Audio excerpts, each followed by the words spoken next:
saw how just bought in after 1 week you are on the San Francisco 49ers. You're so bought in on the 49ers. I know they went on the road. They shut down Pittsburgh. You think by the commentary, I'm a hater. Okay, yeah, I know. Sounds like it. 49ers hater. Yeah, already. I'm just going to tell you. So whatever you hear, just listen through the filter of someone, or I'm going to give you the background. You know, the information of somebody. It's the information of someone who's a hater, okay? It's just a hater. Okay. So anyway, based on the commentary, you think the final score was like, I don't know, 40-0, like what the Cowboys did to the Giants? No, the Steelers actually scored. It was 30-7. 49ers won the game, but watch out, 84 49ers. Watch out, 88-89 49ers. Here come the 2023 49ers and their shutdown defense. Anyway. Listen, are you wanting me to bow down? Are you wanting me to bow down to the Cowboys for beating the Giants? No, I'm not saying you got to bow down to the Cowboys. I'm not applauding a fish for swimming. I am not going to applaud a fish for swimming. That should have been a win. Are you kidding? Well, it sounds like you are. It sounds like you are. But do you think Pittsburgh, did they make the playoffs last year? Pittsburgh didn't make the playoffs. and everything I've heard, Liv, is that the 49ers not only should have been to the Super Bowl last year, they should have won it, if not for injuries in football, which never happened. Okay, they're supposed to be a Super Bowl team, so they beat a team that didn't make the playoffs last year on the road, 30-7. Yeah, but you know what? I think, so here's when I've got the 49ers at the number one spot of my top 10. I am considering week one play, yes, but I'm also thinking about how dominant I think this team is going to be as they enter week two. And you cannot argue that this 49ers team is not the most stacked team offensively and defensively, and not just on paper, but in the game. I mean, all I'm saying is Kenny Pickett was having exceptional moments in the preseason. Kenny Pickett had exceptional moments at the tail end of his season. Mike Tomlin is a winning head coach. They absolutely shut the Steelers down. And I know the Cowboys did too. I've got the Cowboys at number 2. So listen, it was a very tight race to me. But to me, the domination that the 49ers showed, the excitement, the connection between Purdy and Ayuk, it was special. It was very special. Do you expect the Niners to just win the conference? I know it's a weekly power ranking, and 5 weeks from now, you might have a different answer on your number one team. But just as we sit here, I'm just wondering, how do you see the 49ers? Do you see them as a team that has everything in place as long as they have Brock Purdy at quarterback? That's all they were missing. And do you think that they're going to come out of the NFC and go to the Super Bowl?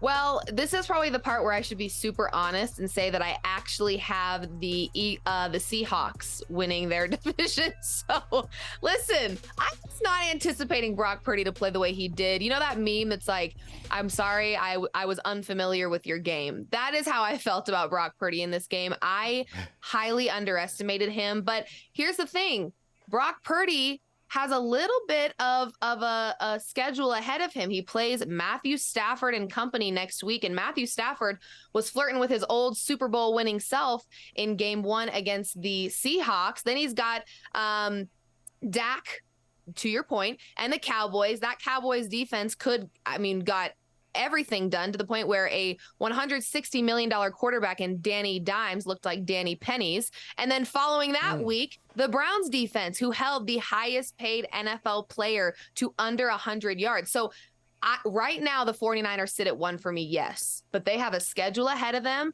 I forgot to mention the Rams defense. Not only did the offense show up, Stafford looking like his old self, but the Rams D held the Seahawks to only 1 touchdown.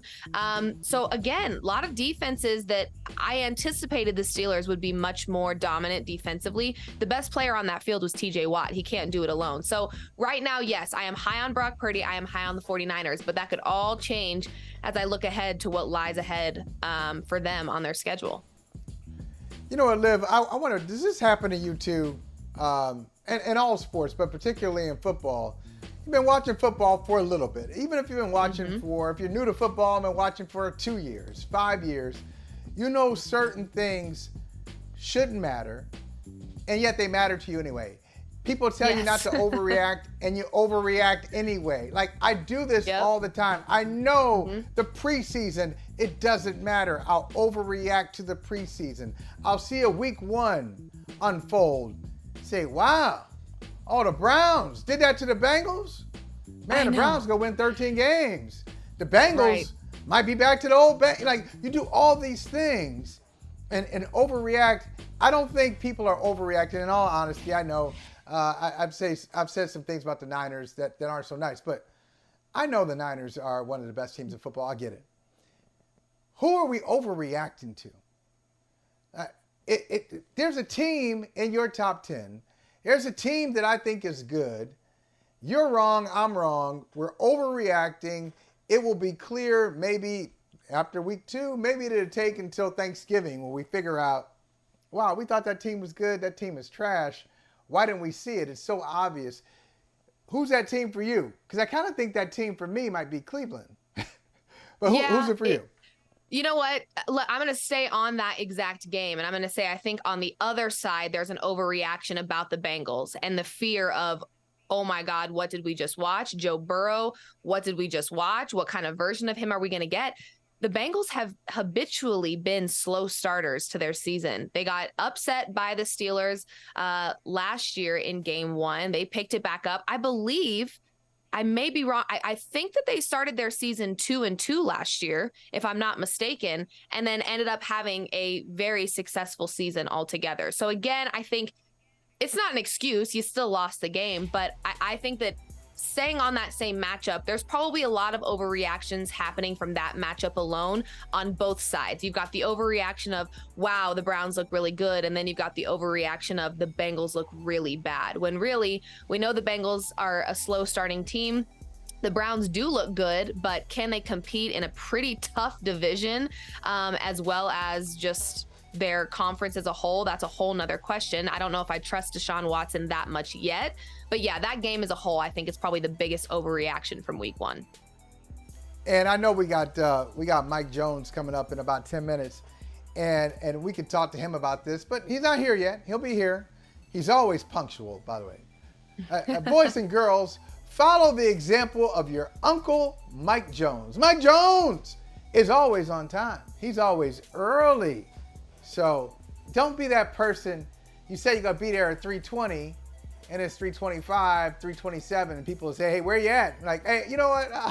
I'm just on the way. I'm right around the corner. I'm parking. All the lies that people tell. You know what? That is actually so. You're so talking about me right now. I am so bad about that. I am. And I was actually, okay, I do have a little story though today. I felt like I was running a little scrambly and a little late today. Check this out. As if the week hasn't been crazy enough. NFL week 1, whatever. I'm running here, running there. I go to scoop my dog's dog food into her bowl this morning. Mealworms everywhere. Oh. All inside the brand new bag of food. What? I'm like, what in the world? So I'm not a happy camper at the moment. So I was kind of stressed this morning, but we got our new food. She's good. Everything's squared away. We're fine. Okay, first of all, that's nasty. First of all, that's really so nasty. I know, so nasty. That's one. It's nasty. 2, what kind of dog do you have? She is a American Pit Bull Terrier cattle dog mix. Oh, she's a mutt. Okay. I rescued her actually in Fort Worth when I was a TCU college student at 6 weeks. So I've had her. She's about to turn 6 at the end of November. She's my girl. Oh, look at it. See, look at it. Ride or die. The good heart, the great heart of Liv Moods. You know, saving a dog, and you're paying attention. And you go to scoop the food, so they give you your money back. They apologize. All this stuff. Got my money back. The pet store though is not responsible. It's like a factory made. It's a big company, factory made food, and so they gave me my money back. I got her some new food. I got her some pumpkin puree so that her stomach's not upset. So she's good. She's chilling. You know. Well, just mom things. # mom things. I like that. And how about this? Liv? How about this? Don't try this at home. Speaking of dogs, Josh Allen played terribly on Monday night. Right. No, he did. Let's talk about that dog because Be here wow, all week. man. Be here all week. Thank you. You know what? That was something because I'm very hard on a Dak Prescott. I'm very hard on a Russell Wilson. And you know what? I have been a Josh Allen stan, supporter, lover. My parents both went to Wyoming, so to see him go from Wyoming to the league and how incredible he has been awesome. Liv Wyoming, Moods is is that dropping shocking? dimes today. You're dropping I am. dimes today. Okay. I am. I may have met one person who's like been to Wyoming. I know. You're telling so me. My dad is from Arkansas, but he moved to Wyoming. But that's where they met, was the University of Wyoming. So I feel like I've always been a Josh Allen fan. I think he's an exceptional quarterback. Awesome. But now we're getting to the point where, you know, no more excuses. I don't make these same excuses for Dak when he turns over the ball. I don't make the same excuses for Wilson when he turns over the ball. We need to stop. I'm sorry, but I think we are no longer able to put the word elite in the same sentence as a quarterback that is 0-5 in overtime. No. 0-5 in overtime. So when it matters most, where is he? He's playing hide and seek. He's nowhere to be found. You cannot find him. Come on. You can't be an elite quarterback and be 0-5 in overtime. You just can't. Absolutely not. I knew when I asked you the surprise question about, hey, what are we overreacting to? That was just kind of spur of the moment, and you know, a team escapes your mind. But I knew in the course of everyday conversation, normal conversation, you would come up with an overreaction. And Liv, you have done it successfully. You and everybody else overreacting to Josh Allen's performance in Week 1 against the New York Jets. Oh, no. Let me tell you something. Hey, Dak cannot get into that gated neighborhood that Josh Allen's in. He can't get in. This is not an overreaction. Let me tell you why. Since Week 1 of 2022, I'm going to give you a year now, okay? I'm going to give you a year now. Right, Josh Allen has played 19 games. 19 games. He has had 20 interceptions and 17 fumbles in those 19 games. 37 picks. I don't care. 37 picks / fumbles in those 19 games. That is almost exactly 2 fumbles a game since Week 1 of 2022. He is also 0-5 in overtime. This is not an overreaction. At what point, how many more games? In his career, though. In his career. Not since 2022. How many more games do you have to see before you go, this is a problem that needs to be discussed? So many people want to turn a blind eye to Josh Allen and go, no, he's good. No. We don't talk the same way about Dak Prescott when he turns over the ball. We shouldn't. We don't. We shouldn't because and can you call Josh Allen clutch? Can you call him clutch if he's 0-5 in overtime? I can. No. Yes, I can. 0-5 in his career. 0-5. Give me the dynamics. I can tell you one of those overtime games. It really made me feel the same way you felt when you looked into that dog food and saw those worms in there. It was awful. And it wasn't Josh Allen's fault. It was one of the great games in NFL playoff history. Back and forth. Patrick Mahomes has the ball. They score. Josh Allen has the ball. They score. Back to Mahomes. Score. Back to Allen. Score. Gabe Davis balled out. Oh, it was amazing. Josh Allen went up to his teammates and said, hey, that's the way to play to get yourself into the conference championship game. Oops, too late. Because shoulda, coulda, woulda. What is the end goal? But that wasn't his fault. What is the end goal in football? What is the end goal in football? What does every player, team, owner, front office want to do? What is the end goal of football? Is it to get this close? Is it to have a back and forth matchup with Patrick Mahomes and be like, woo, I gave it my all? It's to win a Super Bowl, period. And he when it matters most, he is not ready and cannot handle the pressure to get a team to a Super Bowl. He can't. We got to start having that conversation. And we're bringing this full circle too, because I asked you a question and said, do you ever get lured into something, you know what's happening, but you get lured into it anyway? You're so good at what you do. You're so good. I know what you're doing. You're so good at what you do. And I'm trying not to get upset, but now you're getting me mad. You're getting me mad. I know what you're doing. But you're just good at it. Okay? I'm just saying. You're good at it. Look. Josh Allen is a top 5 quarterback in football. He'll probably win the MVP this year, despite the 300. He's not. So What? He's not a top 5 quarterback? Josh Allen is not a top 5 quarterback in the league? What are you? I just need to know, what are you going off of?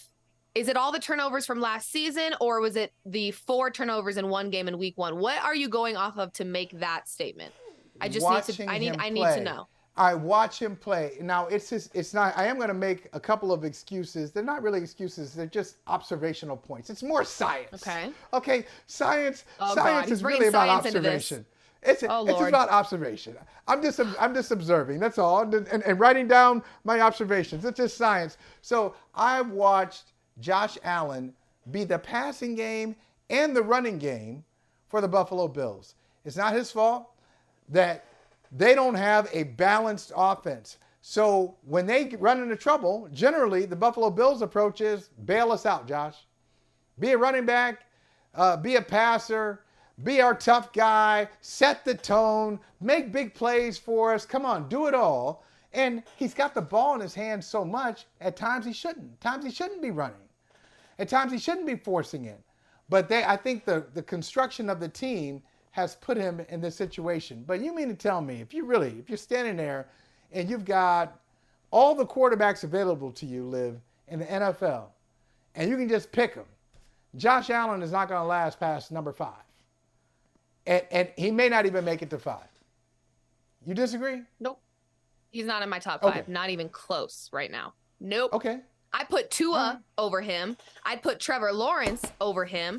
I'd put, you talk about dual threat. Jalen Hurts is up there. Okay. Here's the one thing that you said that I wanted to stop you on, because you said he doesn't have a well-balanced offense. How many other top 5 to top 10 quarterbacks don't have a well-balanced offense? A lot of them. A lot of them. So that's not a plausible excuse anymore. It's just not. It's like, hey, Joe Burrow, you've got a crappy O-line. You just got to deal with it. Justin Herbert, you've got a really crappy head coach. You just got to deal with it. That's the difference between good, great, and elite. He's great. I will give you that. Josh Allen is a great quarterback. He is not an elite quarterback. I'm off the Josh Allen train. So, all right. So now I think we may have to take a break. But before we take a break, I just want to point out that your top 5 guy, Tua. So you've got him. He's one of the 5 best quarterbacks in football, according to you. What does he have around him? Let's see. I wish he had a number 1 receiver. No, he doesn't have a number 1 receiver. He's got 2. It's 2. He's got 2 number 1 receivers. But he's also got one of the worst O-lines in the game. Again, he could use that as an excuse, but he won't. I think Josh Allen would trade Tua's terrible offensive line for one of those guys. And so if you had Stephon Diggs and Tyreek Hill, imagine. If you had Stephon Diggs and Jalen Waddle, imagine. And a head coach who's offensive-minded. I'm not complaining about Sean McDermott, not today. I'm not complaining about him, but it's a different thing. His head coach, Josh Allen's head coach, is more concerned with defense. And, turn the offense over to somebody who may or may not be up to the job. Because they don't trust him with the ball. That's why. Okay. See, I had other stuff to talk about, but now I just, Gary, Natalie, we just gotta take a break. I don't even know about Liv. I don't know what's going on. Was it the dog thing? Was it the dog thing threw you off? Maybe it's the mealworms that's got me all worked up. But I'm just saying, listen, we can make excuses. If Josh Allen had a Tyreek Hill, guess what? He still's got to get the ball in his hands. That doesn't change turnovers. He get it to him. No, he get it to him. And what makes you think that? Is it the 37 picks/fumbles in those 19 games that he's played since week 1 of 2022, or is it the 4 that he had in week 1 alone? What's giving you the impression he can get the ball to Tyreek? I'm not gonna overreact to 4 turnovers in one game. It happens. Happens to the best of them. Joe Burrow had 4 interceptions? Week 1. What kind of tomfoolery would you be saying right now if Wilson had 4 turnovers in one game? We would be laughing and we'd be grabbing popcorn and we would be like, here he goes, let's ride. He looks like a clown. Ride. Why don't we do the same thing for Josh Allen? Why? Because Josh Allen doesn't have a phrase like "let's ride" at the end of everything, even when it's not appropriate. True. You got me there. You can't say that all the time. Don't say that all the time. You just can't say "let's ride." Where'd that come from? We were having a serious conversation. Brother's talking about let's ride. Why? I know. What are we talking about? Not the time, Russell. Not the time. Not the time. We got Mike Jones coming up, though. I want to hear from Mike Jones. Always on time. Hey, thank you for watching Brother from Another. If you haven't hit that subscribe button, go ahead and do that now. Don't forget, you can catch us 3 to 4 weekdays on PeacockTV.com and on Sirius XM Channel 85.